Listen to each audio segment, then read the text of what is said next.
Well, hello there again. This is Joe from My Repair Electronics and my latest acquisition, HP 8656 signal generator. I had the Heath kit, LB 54, I think it was, and just wasn't very happy with it. I figured I'd go out and get me a real generator, so that's what I did. And for the most part, it works. It fires up there's no errors or anything. However, upon playing with the keyboard, some of these keys just not reacting. So, figured, well, most likely cause of that is bad keys or dirty keys. And that is indeed proving to be the case.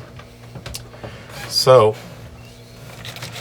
I thought I'd show you exactly what I'm dealing with in terms of these dirty keys. Let's see if we can get Mr. Fluke in here. Okay. And here's the schematic of the keyboard, courtesy of HP and their wonderful manual. Very thorough. So I'm going to show you what exactly a dirty key looks like. See if we can get everything in view here. Okay. So I'm going to go to a problem area I was at before. That being the number keys. So on the jumper here, we go to the third. Is it the third? Yeah. No, fourth. Okay, so there. And we start at 1. So the first one here should be 0.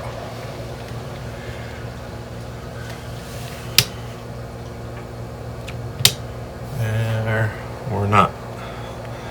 If I think I'm on the wrong set here. There we go. Alright. So 0 is okay. One thing to check though is if you rock the switch a little bit back and forth, the ohms may come up and down. And the reason I'm on ohm scale is simple reason. The annunciator scale or the diode check will beep most of the time, but won't really tell you how dirty a switch might be better than the ohm scale. So that's why I'm choosing to have it on ohms. Okay, so 0 seems to be all right. So 0 is down here, and what I'm doing is working my way up the grid matrix here. So that's position 1. Position 0 will bring me over to the dot. So let's check the dot. The period, however you want to call it. I believe that's where I should be. Whoops! Oh no, I'm on the wrong set of things here. All right, I want to make it down 1. All right, and then I want to check my dot. There we go. So that works. And before that was the dash. Dash could be a little. See, as I wiggle my finger back and forth across it, it's for the most part it's all right. We'll work our way up, find something that's really horrible. I'm sure there's one here. Yeah, number 3. Okay, so number 3, as I press it down, it's jumping all over the scale here. See if we can get an actual reading on this. Yeah. Let's just leave it on auto. So as you can see, it's all over the place. So what we're going to choose as our lovely Deoxit D5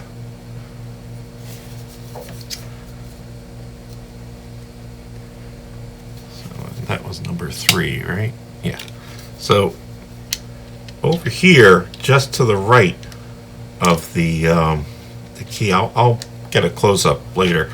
I'm just going to squirt underneath the key. There's a little metal hoop-a-jube, and then underneath all that is the actual contacts to the PCB. So the best way to clean it, I've discovered, is to simply push down and rock it back and forth like this, and then hold it down, circular motion, keep going, keep going, keep going, back and forth, circular motion, hammer it a few times. Okay, once you're done with that, hit it again.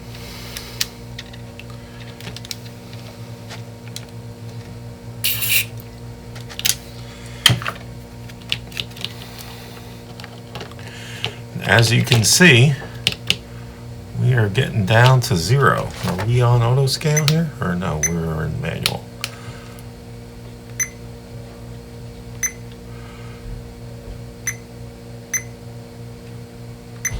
Come on.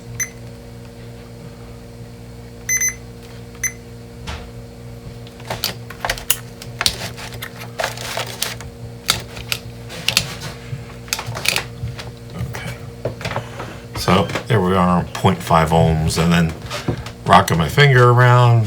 Look at that. Beautiful. Wonderful thing. So I'll give you a close-up view if you like. All right. So under there, to the left of the arc of that little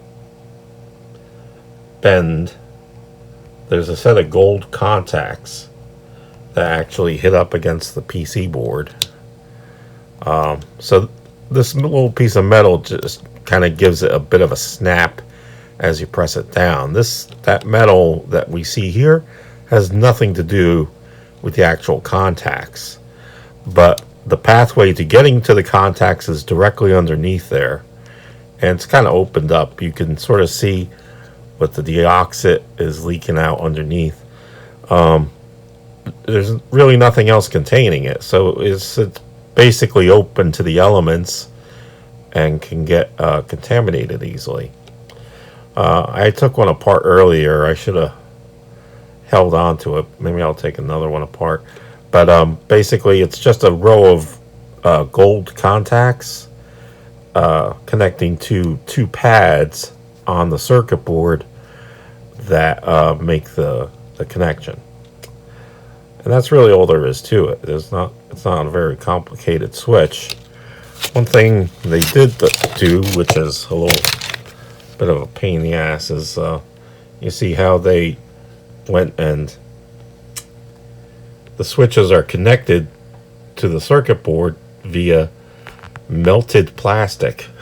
So here's the one switch I was working on before, and what I did to take this out was heat it up with the rework air gun, soften up the plastic, and was able to pull it out. So left couple little strings of plastic on the end of the switch, which I was then able to sort of whittle down with the hot soldering iron, and then reinsert it back in, and had a little, enough material to work with to remelt it back on. So yeah, I kind of wish they had come up with a better way of adhering the switch to the PC board, but well, that's how they did it. So yeah, HP likes doing things their own way sometimes.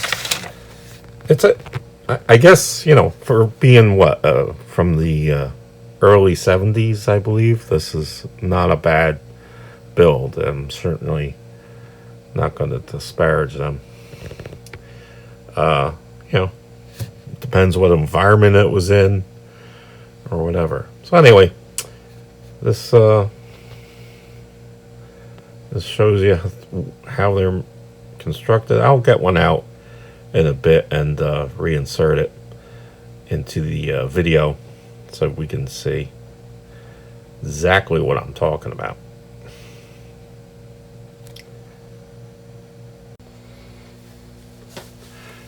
Okay, so since last I saw you, I've changed my methodology of checking the switches a little bit. If you notice here on the schematic, we can see if we can zoom in on this a little bit.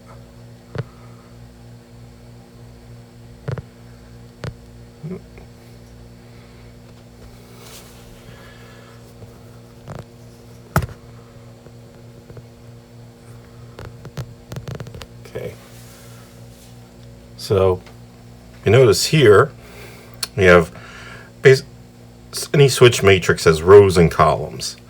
Okay, columns, rows. So we have 1 through 8 on J1, which is this. So pins 1 through 8 are all the rows. Pins 9 through 14 are all the columns. See? You can come out, branch over. So rather than going to each individual pin, so rather than saying, pin 1 to 9 on the columns, and then checking each switch individually, what I did is right here, I've soldered all of the rows and all of the columns together, and then just brought it out to two wires, making up one switch basically. So when I press the any of the switches, they indicate, and they'll indicate whether or not they're any good.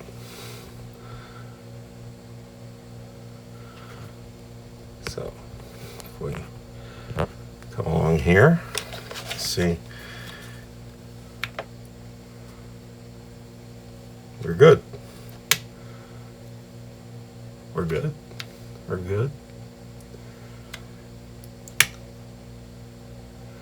You can press any switch you want, and it shows up on the meter whether or not it's any good. So that's a time saver right there.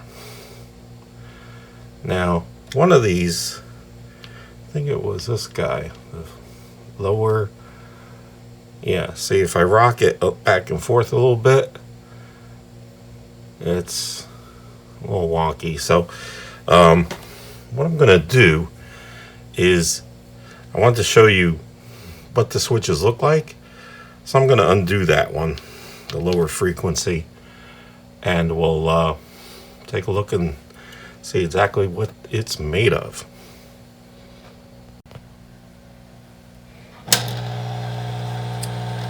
Okay, so what we're about to do is take out this switch, S38.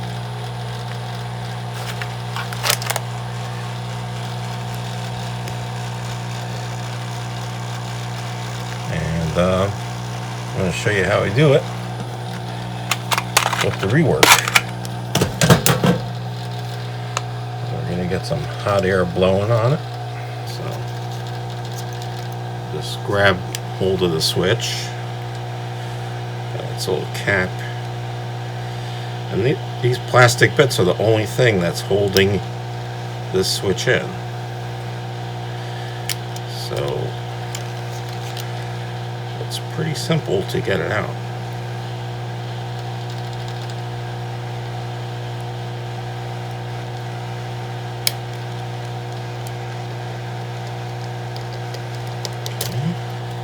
There.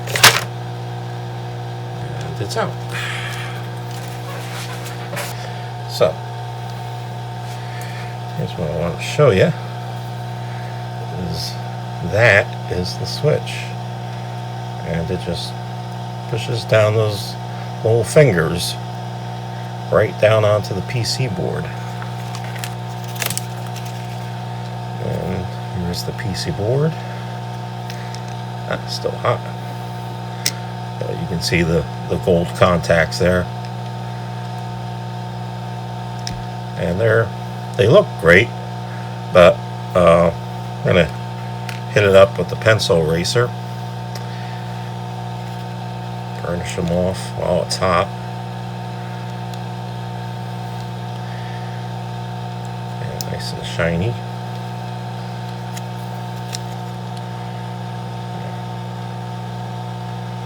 Okay.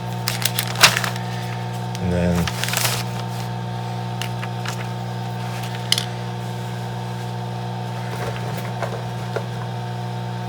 take my favorite libation here, the deoxit, spray it on a Q-tip,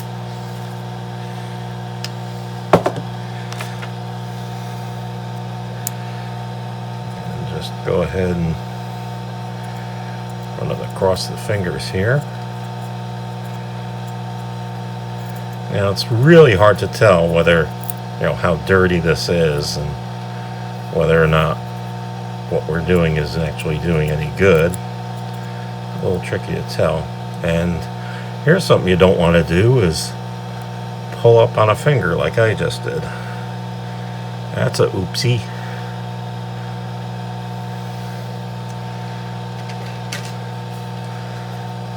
That was stupid. Let's hope it doesn't break.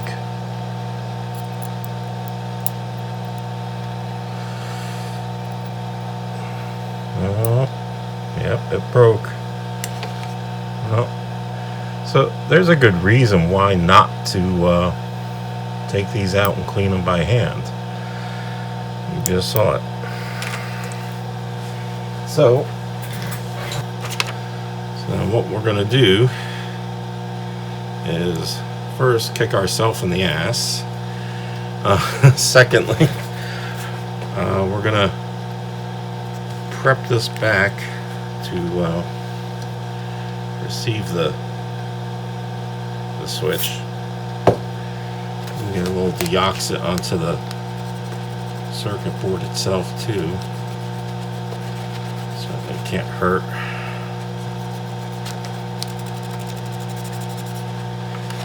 It's going to need all the help it can get now. So take the soldering iron. Just kind of go across here like so.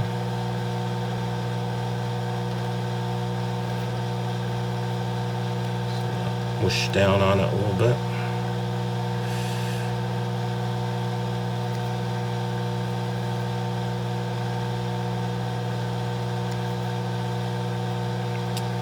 All four sides. This particular pin doesn't look too good. Doesn't have the length, but that's okay. If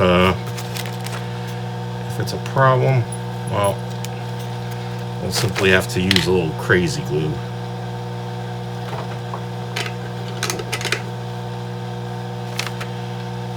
So here's our switch. And, it's still working, so that's good. So even though it's missing a finger, it's not completely dead. So let's get the soldering iron, and we're just going to melt this down, spread across a little bit, and there. And same for this guy, and that looks good.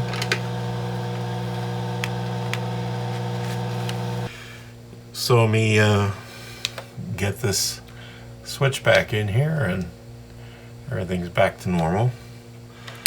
And I'm just going to go around and test every switch there is.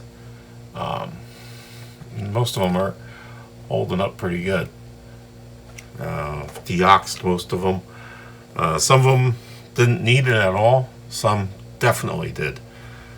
So if your frequency counter happens to have some failing switches, there's no reason to go and just purchase a new panel if all you need to do is just get in here and get some deoxit on there and clean them out.